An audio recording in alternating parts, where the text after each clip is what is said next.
Peace is one of the most delicate human experiences, yet it is rooted in something profoundly biological and profoundly soulful.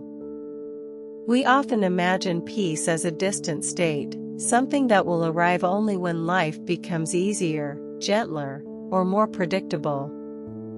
But real peace has very little to do with the world outside and everything to do with the relationship we have with our own inner landscape. Emotional calm is not the absence of noise, it is the ability to hear the noise without letting it pull us away from ourselves. We search for peace the way someone searches for a misplaced key, believing it is lost, when in truth, it is sitting quietly in the last place we bothered to look, within the present moment. Modern research shows that the human mind is rarely present.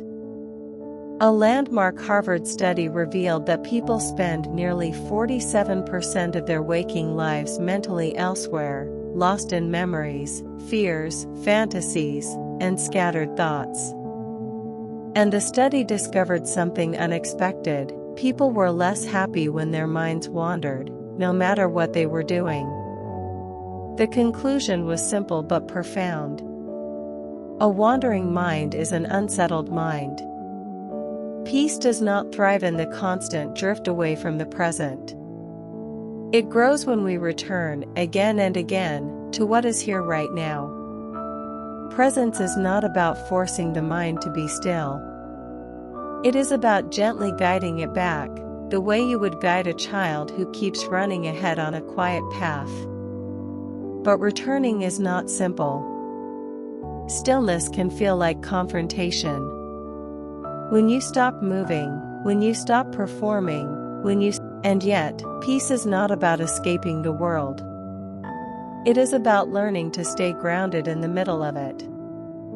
One of the most consistent findings across psychological research is that humans feel calmer not when their lives become perfect, but when they learn how to relate differently to imperfection.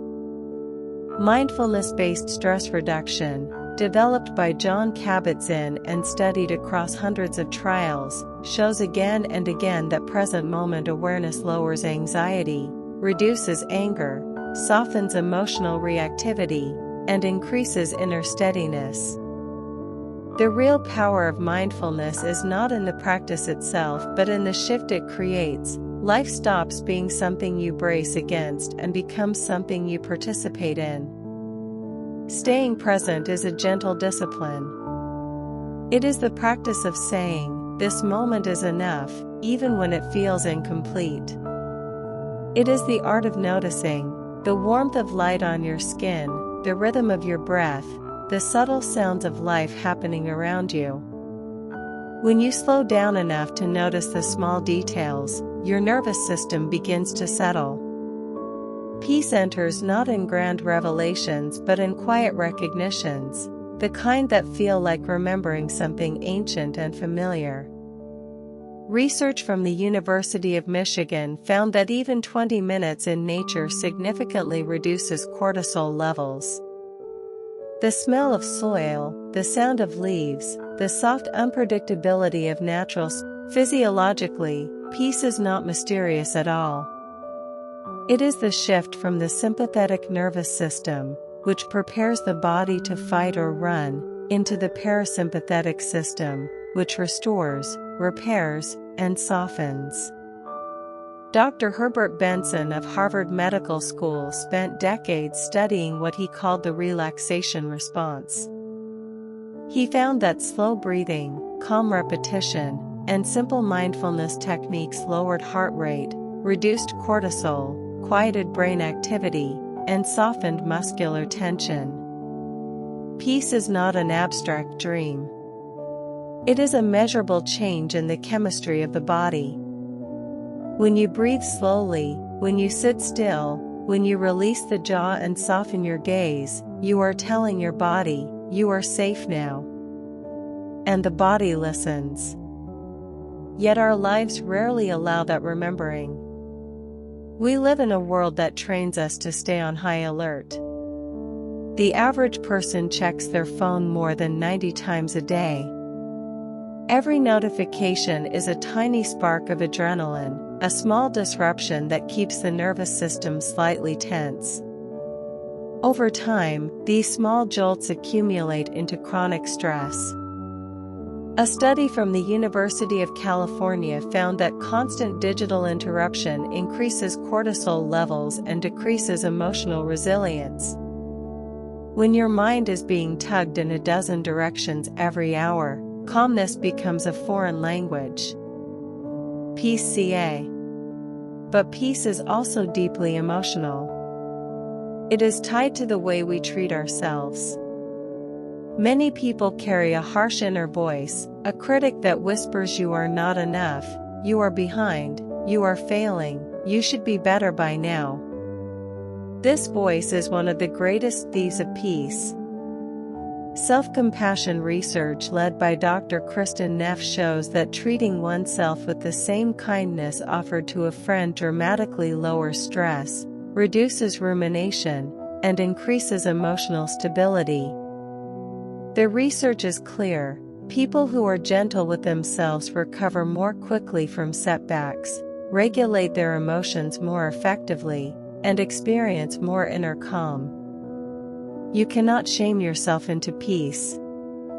You can only soften yourself into it. Sometimes peace comes in moments that surprise us. It can appear in the quiet that follows a long cry, when the body finally releases what it has held too long. It can appear in the silence after a difficult truth, when honesty clears the fog inside the heart. It can appear during a slow morning, when you have nowhere to rush and nothing to prove. Peace is not delicate. It does not depend on everything going right. It lives beneath the surface, steady and patient, waiting for us to stop abandoning ourselves. The longest-running study on human happiness, conducted by Harvard for more than 80 years, found that the strongest predictor of well-being was not wealth, success, or status, but the quality of a person's relationships.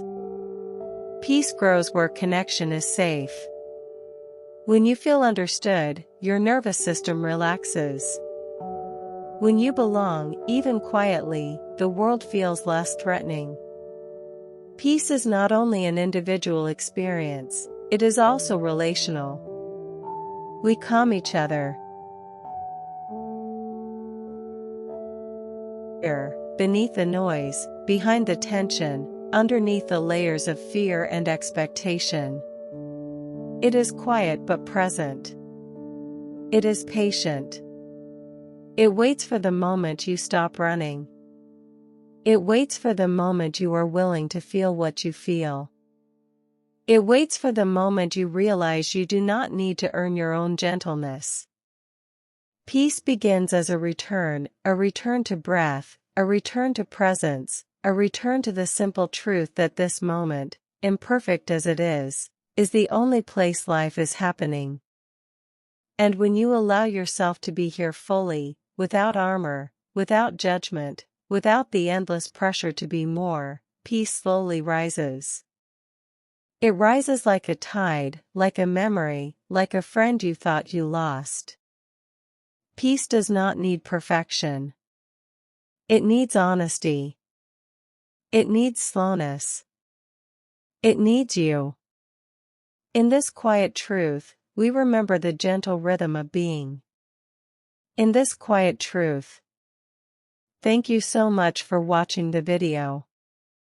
I'll see you next time.